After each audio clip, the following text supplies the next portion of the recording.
안녕하세요. 저는 경주에 사는 40대 초반의 여자입니다. 제가 이번에 정말 어이없고 황당한 일을 겪다 보니 극도의 스트레스로 환청까지 들리게 된 상태인데요. 마땅히 하소연할 곳이 없어서 이곳에라도 익명의 힘을 빌려 사연을 보내게 되었습니다. 요즘 시대가 변해서 시월드라는 게 많이 없어졌잖아요. 그런데 저희 시댁은 아직도 조선시대에 머물고 있는 건지 여전히 시월드가 엄청납니다. 저는 시댁에서 뭐라고 하든 한 귀로 듣고 흘리면서 남편 하나만 보고 살면 괜찮을 줄 알았어요. 하지만 제게 닥친 현실이 상상과는 너무도 다르더라고요. 저는 요즘 흔히들 말하는 금수저라고 할 만큼의 부유한 집안은 아니었지만 나름 어렸을 때부터 제가 하고 싶은 것들이 있으면 부모님께서 다 해주실 정도의 부유한 집안이었어요. 하지만 제 남편은 가족들이 전세의 조그만 집에 살고 있는 조금 가난한 편에 속하는 집안이었어요. 이렇듯 저희 집안의 빈부격차가 크다 보니 결혼도 순탄치만은 않았죠. 시댁에선 당연히 저를 허락하셨는데 친정에서 딸의 고생길이 보인다며 허락하지 않으셨죠. 그래도 둘 다 나름 이름 있는 기업에 취직하면서 벌이가 비슷하니 부모님에게 손 안 벌리고 살 수 있을 정도라 제가 계속 밀어붙여서 결혼을 허락받게 되었어요.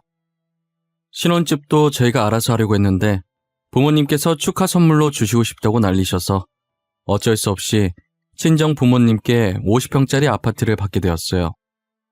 혼수는 제가 모아둔 돈으로 꼭 필요한 것들만 구매했고 남편은 정말 못 많았어요. 그리고 저희는 모두의 축복을 받으면서 결혼식을 올렸습니다. 결혼을 하고 처음 시댁으로 갔는데 시어머니는 계속 기분 나쁜 말만 하시더라고요. 그래, 신혼여행은 잘 갔다 왔니? 얼굴이 반질반질한 거 보니 좋았나 보네. 어디서 이런 부잣집 딸을 데리고 왔는지 능력이 참 대단해.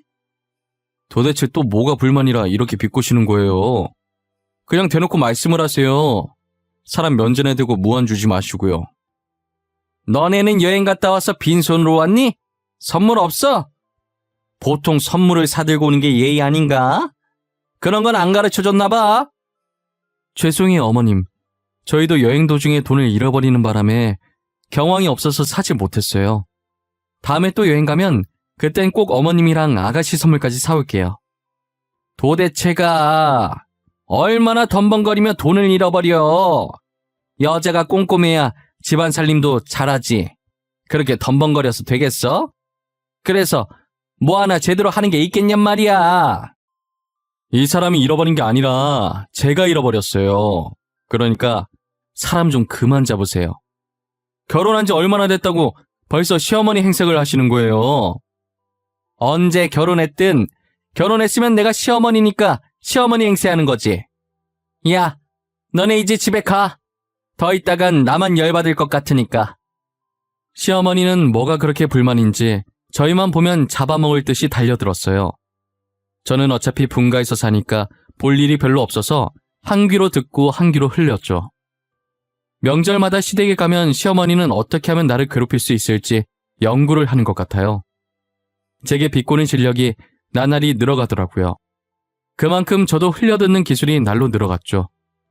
시어머니께서 잔소리하실 때마다 아예 딴 생각을 하고 듣지도 않고 있어요. 제가 보통 내기가 아니라는 걸 아셨는지 제 풀에 죽어 잔소리가 많이 줄었더라고요. 자신이 무슨 말을 해도 제가 무시할 걸 아니까 음식하고 있는 제 옆에 와서 한번 둘러보고는 한숨만 쉬고 나가십니다. 그런데 무슨 바람이 불었는지 시어머니께서 저를 살갑게 대하시는 거예요. 저는 한순간에 다른 사람으로 바뀐 시어머니께 의구심이 들기 시작했어요. 역시 시어머니 머릿속에는 다른 꿍꿍이가 있었더라고요. 저희 집안이 부유한 집안인 걸 아니까 그걸 이용하려고 제게 살갑게 구셨어요. 그래 아가. 요즘 잘 지내고 있니? 별일은 없고? 어떻게 지내나 궁금해서 연락했어. 별일은 없는데 어머니께서 어쩐 일로 전화를 다 주셨어요? 저한테 전화하신 적 잘 없으시잖아요. 그냥 해봤어. 아가, 혹시 너 가진 돈 좀 있니? 너 모아둔 돈이 좀 있는 걸로 아는데 말이야. 돈이요? 돈이야 뭐 월급 받으면 항상 모으고 있긴 한데 왜요? 어머님이 갑자기 왜 제 돈 얘기를 하세요? 아니, 그게 네 신우 이번에 결혼한다고 했잖아. 혹시 며느리 네가 우리 딸 결혼 자금 좀 보태줄 수 있나 해서. 제가 아가씨 결혼 자금을 왜 보태요? 제가 결혼하는 것도 아닌데. 아가씨는 모아둔 돈도 없이 결혼하려고 하는 거예요? 저는 아가씨 결혼 자금 보탤 돈 없어요. 가족끼리 돕고 살아야지. 그렇게 매정하게 굴지 말고 좀 도와줘. 정 돈이 없으면 너네 부모님한테라도 부탁해서 돈 좀 구해보면 안 되겠니? 죄송한데 제가 결혼하면서 부모님께 손 안 벌리기로 했어요. 다른 분들한테 빌리셔야겠네요. 야, 너는 시애미가 고개 숙이고 들어가면 고민하는 척이라도 하면 덧나냐? 지금 너 잘 산다고 사람을 이렇게 무시해도 돼? 어? 시어머니께서 어쩐 일로 사근사근 하나 했더니 저보고 신우 결혼 자금을 좀 보태달라고 하더라고요. 아무리 부탁해봐도 제가 단칼에 거절하자 본성을 드러내시더라고요. 그 뒤로도 몇 번이나 결혼 자금 보태달라고 연락 왔었는데 그럴 때마다 제가 거절을 하니 드디어 포기하셨는지 한동안 연락이 안 오더라고요. 그리고 얼마 뒤 주말 아침부터 누군가 저희 집 배를 누르더라고요. 사람이 나올 때까지 누를 작정인 것 같길래 시끄러워서 잠도 덜 깬 채 부랴부랴 문을 열었어요. 저희 집 배를 누른 사람의 정체는 바로 저희 시어머니였는데요. 근처에 아는 사람 만났다가 지나가는 길에 한번 들렀다. 들어가도 되지? 목이 좀 마른데 차 한 잔만 줄래? 들어오라고 말도 안 했는데 그렇게 막무가내로 들어오시면 어떡해요. 아침부터 싸울 일 없으니까 차만 드시고 얼른 가세요. 너 나 싫어하는 티 너무 내는 거 아니니? 아무리 싫어도 내가 네 시애미인데 말이야. 그런데 너네 집이 이렇게 컸었니? 50평이 생각보다 넓네. 시어머니께서는 마음대로 집안에 들어오셔서 제 집 마냥 돌아다니시더라고요. 그리고 저희 집을 너무 꼼꼼히 살피시는데 도대체 왜 저러나 했어요. 여기 정확한 평수가 얼마라고? 50평보다는 더 클 것 같은데. 어머, 화장실도 크고 이쁘네. 정확히는 53평이요. 그런데 저희 집 평수는 알아서 뭐 하게요? 집 사시게요? 50평은 좀 비쌀 텐데. 너네 신우 결혼하잖니? 그래서 지금부터 집 좀 알아보려고. 여기는 시세가 얼마야? 둘이 살기엔 딱 좋네. 여기 어머님이 생각하시는 것보다 많이 비싸요. 근데 결혼 자금도 없다고 하지 않았어요? 집 살 돈은 있으신가 봐요? 여기 수압이 어때? 물 내려보니까 이 정도는 센 것 같기도 한데 층간소음은 없고 방음은 잘 되려나? 집 살 돈 있냐고 묻는 제 말에 대답도 하지 않고 저희 집 구경하시기 바쁘시더라고요. 혼자서 변기도 내려봤다가 샤워기도 틀어봤다가 방에 들어가서 팔을 펼치더니 방 크기도 눈대중으로 재고 계신 것 같더라고요. 시어머니께서는 도대체 돈이 어디서 나서 갑자기 집을 산다고 하는지 모르겠더라고요. 제가 상관할 바는 아닌 것 같아서 더는 묻지 않았어요. 그리고 며칠 뒤 시어머니께서 제게 어이없는 통보를 하시더라고요. 저희 집을 신혼집으로 쓰게 할 거라는데 처음엔 제가 잘못 들은 건 줄 알았어요. 아가, 내가 전에 너네 집 봤었잖니. 너네 집이 신혼집으로 딱이더구나. 신우 다음 달에 결혼하면 신혼집으로 쓰게 이번 달까지 비워줬으면 좋겠네. 어머님, 뜬금없이 그게 무슨 소리예요? 저희 집을 왜 비워줘요? 상의도 없이 혼자서 지금 뭐 하시는 거예요? 아니, 너네 둘이 살기엔 집이 많이 큰 것 같더라고. 글쎄, 너네 신우가 임신을 해서 말이야. 애 키우면서 살기엔 너네 집이 좋을 것 같아서. 그니까 저희 집을 왜 어머님이 이래라 저래라 하시냐고요. 저랑 상의를 해도 싫다고 할 판국에 다짜고짜 비워라고 통보하는 건 무슨 경우예요? 에이, 내가 언제 통보했다고 그래. 비워줬으면 좋겠다라고 했지. 그리고 신우한테 아파트 해주기로 말 끝냈으니까 이번 달까지는 꼭 비워줬으면 해. 어머님, 제가 집을 비워주겠다고 하지도 않았는데 왜 멋대로 아파트 해주겠다니 뭐니 저보고 어쩌라는 거예요. 어머님이 아파트 해주겠다고 했으니 따로 구하시던지 하세요. 예. 넌 왜 이렇게 욕심이 많니? 너넨 둘밖에 안 살잖아. 네 신우는 애까지 키워야 하는데 양보 좀 해주면 안 되니? 저희 부모님께서 해주신 집인데 제가 왜 양보를 해야 하냐고요. 도저히 어머님이랑 말이 안 통하는 것 같으니까 그냥 끊을게요. 집은 못 비워주니까 그렇게 하시고요. 뻔뻔하게 집 비워달라는 시모의 말에 정말 어이가 없었어요. 만약에 시어머니께서 해주신 집이어도 이렇게 막무가내로 나가라고 하면 당황스러운데 저희 부모님께서 해주신 집을 왜 멋대로 결정하냔 말이에요. 너무 어처구니가 없어서 남편한테도 말했더니 남편도 시어머니께서 도대체 무슨 말을 하는 건지 모르겠다고 자기 머리로는 도저히 이해가 안 간다고 하더라고요. 제가 집을 비워줄 수 없다고 하자 다음날에 바로 저희 집에 찾아오셨더라고요.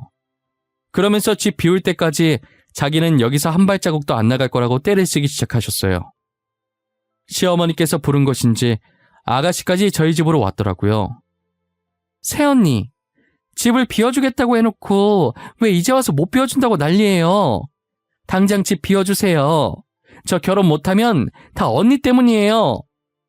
아가씨, 제가 언제 집 비워주겠다고 했어요? 전 집 비워주겠다고 한 적도 없고요. 어머님께서 막무가내로 통보하시길래 거절한 것뿐이에요. 그럼 우리 엄마가 저한테 거짓말을 했다는 거예요? 왜 우리 사이 이간질하세요? 빨리 집 비워줘요. 저도 집 비워줄 때까지 안 나갈 거예요. 애도 여기서 낳을 거예요.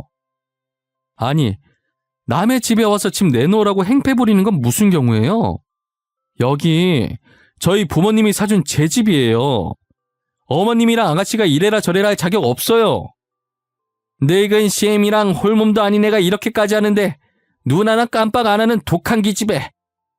너네 집 잘 사니까 집 하나 더 해달라고 하면 될 거 아니야? 시어머니와 신우가 거실 한가운데에 들어누워서 행패를 부리는데 정말 가관이었어요. 언제까지 하나 소파에 앉아서 가만히 지켜보았습니다. 친구랑 약속이 있어서 잠시 나갔다가 들어온 남편은 그 광경을 보고 기겁하면서 놀라더라고요. 이게 뭐야? 다들 남의 집에서 뭐 하는 짓이에요? 왜 여기서 난리를 피우세요?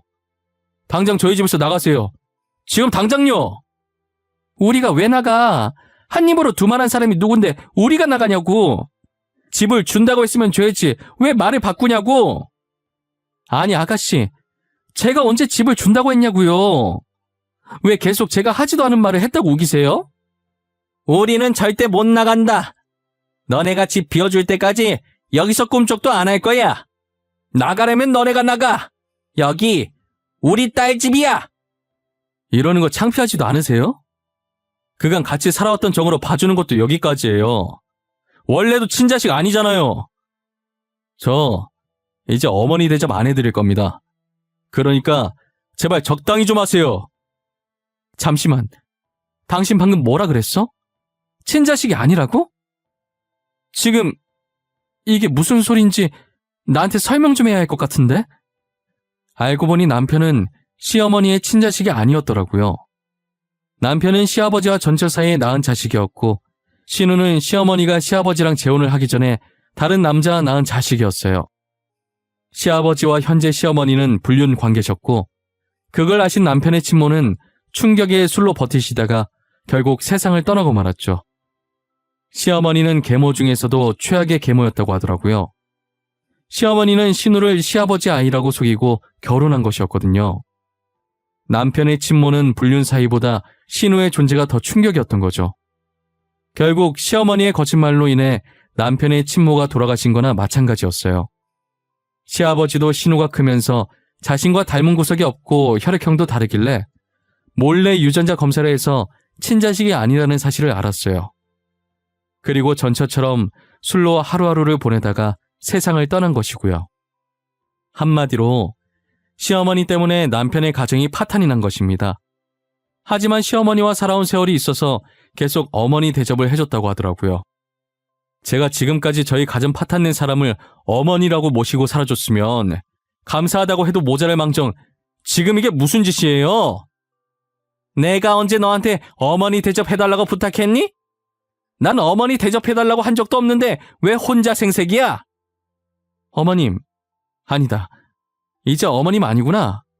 저기요 아주머니, 더 이상 우리 그의 어머니 아니시면 이제 나가주시겠어요? 어머, 얘 말하는 싸가지 봐. 당장 이 집 안 내놔? 우리 딸 결혼 못하면 네가 책임질 거야? 책임질 거냐고? 제가 책임을 왜 져요? 그리고 이때까지 가족이라서 봐줬던 건데 이젠 가족 아니니까 계속 이러시면 경찰에 신고할 거예요. 경찰한테 끌려 나가실래요? 아니면 그냥 나가실래요? 경찰이라는 말에 움찔하더니 시어머니와 신우가 천천히 일어나더라고요.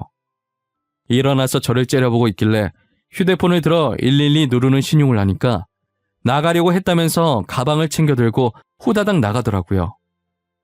남편은 시어머니와 신우가 나간 것을 확인하고 다리에 힘이 풀렸는지 주저앉더라고요. 여보, 괜찮아? 왜 얘기 안 했어? 그동안 혼자서 얼마나 힘들었어 정말. 그런 일 있었으면 나한테 얘기를 했어야지. 도대체 왜 혼자 짊어지고 있는 건데? 이런 가정에서 자란 걸 알면 당신이 싫어할까봐 말을 못했어. 사실을 알면 버림받게 될까봐 무서웠어. 내가 당신을 왜 싫어해? 당신이 잘못한 것도 아니잖아.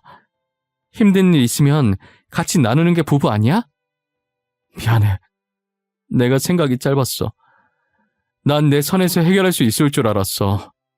그런데 저렇게까지 막무가내일 줄은 상상도 못했어. 당신이랑 피 한 방울 안 섞였다는 게 오히려 다행이야. 이때까지 시어머니라서 참아줬었거든? 다음에 또 집 내놓으라고 하면서 난리치면 바로 경찰에 신고해버릴 거야. 다시는 저 두 사람이랑 엮이고 싶지 않아. 길에서 우연이라도 마주치고 싶지 않아. 그런 사람을 어머니로 모셨다는 게 우리 엄마한테 너무 미안해. 어머님은 다 이해해 주실 거야. 그러니까 너무 당신 탓으로 돌리지 마. 이렇게 된 게 당신 잘못이 아니잖아. 저는 연애할 때도 본 적 없던 남편의 우는 모습을 그날 처음 봤어요. 얼마나 힘들었을지 가늠이 안 돼서 저도 눈물이 나기 시작하더라고요. 당시 남편도 엄청 어렸을 텐데 어려서부터 벌써 철이 들어버려서 지금까지 혼자 짊어지고 살았던 남편이 너무 가여웠어요. 시어머니께서는 그동안 왜 남편에게 쌀쌀 맞았었는지 이제야 알 것 같았죠. 제가 결혼하고 처음 인사드리러 갔을 때도 명절마다 시댁에 방문했을 때도 단 한 번도 남편을 살갑게 반겨주지 않았었거든요. 그런 사람이 신호가 오면 버선발로 두 팔 벌리면서 나가셨었어요. 이게 다 이유가 있었던 차별이었어요. 그럼 그동안 친아들도 아닌 자식의 집에 찾아와서 집 내놓으라고 난리친 거였잖아요. 정말 생각하면 할수록 그 두 사람의 머릿속엔 뭐가 들었는지 궁금했어요. 어떻게 뻔뻔하게 그런 짓을 할 생각을 했는지 진짜 정상인의 머리에선 나올 수 없는 발상이죠. 지금도 그날 일을 떠올리면 머리부터 발끝까지 소름이 끼칩니다. 결혼할 거라고 난리치던 신우는 결국 그 남자와 파혼을 했다더라고요. 결혼 상대가 사업하는 사람이었는데 이제 막 뜨기 시작한 기업이라고 하더라고요. 그 엄마의 그 딸이라고 임신했다고 거짓말치고 그 남자를 잡으려고 한 거였어요. 그런데 멍청하게 감기 걸렸다고 남자 앞에서 약을 먹는 바람에 거짓말한 게 들켰죠. 집도 못 구해 거짓말도 들켜 남자가 화가 나서 파혼하자고 했다더라고요. 최근에 시어머니와 신우가 남편 회사까지 찾아와서 울면서 빌더래요. 전세로 살던 집도 집주인이 갑자기 월세로 돌려버리는 바람에 당장 월세 낼 돈이 없어서 쫓겨날 판국이라면서요. 남편은 못 본 척하고 나가려니까 못 가게 다리를 붙잡더래요. 결국 시어머니와 신우는 경비원한테 끌려나갔다고 하더라고요. 계속 여기에 살았다간 죽을 때까지 쫓아올 것 같아서 아예 다른 지역으로 이사를 갔습니다. 당연히 이사 오면서 저희 전화번호도 싹 다 바꿨고요. 정말 두 번 다시는 저런 사람들이랑은 엮이고 싶지 않았어요. 그래도 두 사람을 보며 느낀 것이 있습니다. 제 것이 아니라면 절대 탐하지 말겠다고요. 지금까지 제 이야기 들어주신 모든 분들께 감사합니다. 저희 오늘 하루도 열심히 살아나가 봅시다.